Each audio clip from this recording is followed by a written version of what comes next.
when you talk about money, even think about money, people tend to be more individual instead of working as a team. That people tend to be more tenacious, they work longer. So just the thought of money can change how you go for a goal, and it's a good insight. And of course the opposite of that is do what you love and the money will follow. But I'm a practical guy, so I ask, how far behind? The money follows too far behind, it's not really useful. All language is metaphoric, and so we have metaphors for money, we have metaphors for relationship, and we have metaphors for our identity. And these get mixed with our metaphors of money. A way of thinking about that is that the metaphor of identity, the person's metaphor, is more in the foreground.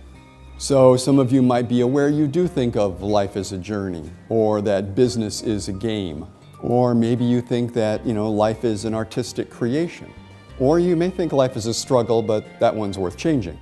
And meanwhile, the metaphors of money can be thought of as running in the background. So if life is a struggle, then you're struggling to get money, but you may be still looking for it. That may be the struggle. Or it may be holding you back. So you can see how these begin to fold together. Now, the thing about the metaphor of identity is, once again, it comes out in people's language, in their beliefs, and the stuff they bring with them, and the environments they create. And so, you may have noticed everyone doesn't dress the same. Each of us in our own way is expressing a bit of our identity. So some of us more obviously than others.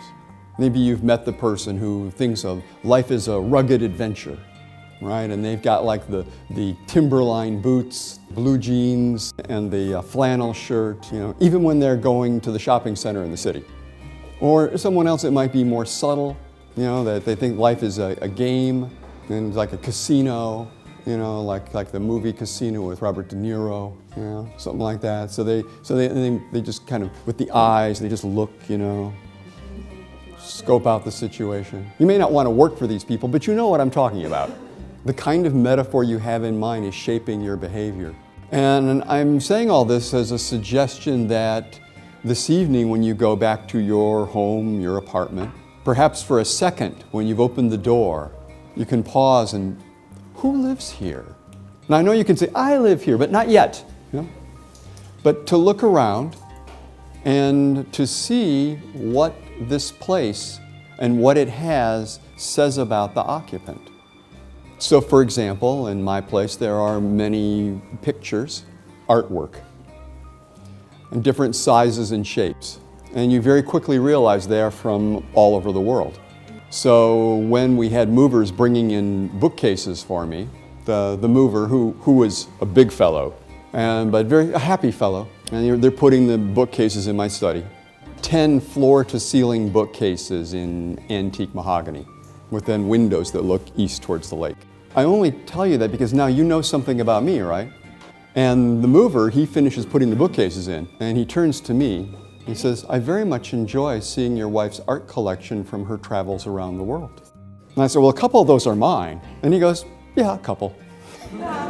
So I know in a way this stuff is easy. It's, as we have a fellow in the US say, he says, if you look, you can see a lot. And so I say, I offer those as a couple more examples that if you were to open your own door and then just look around at what's there, not the clutter, but because each of those things didn't arrive there by accident. And of course, a number of us live with someone else and they bring stuff in too. But still, that environment is in a sense like a physical reflection of your values, your beliefs, and your activities.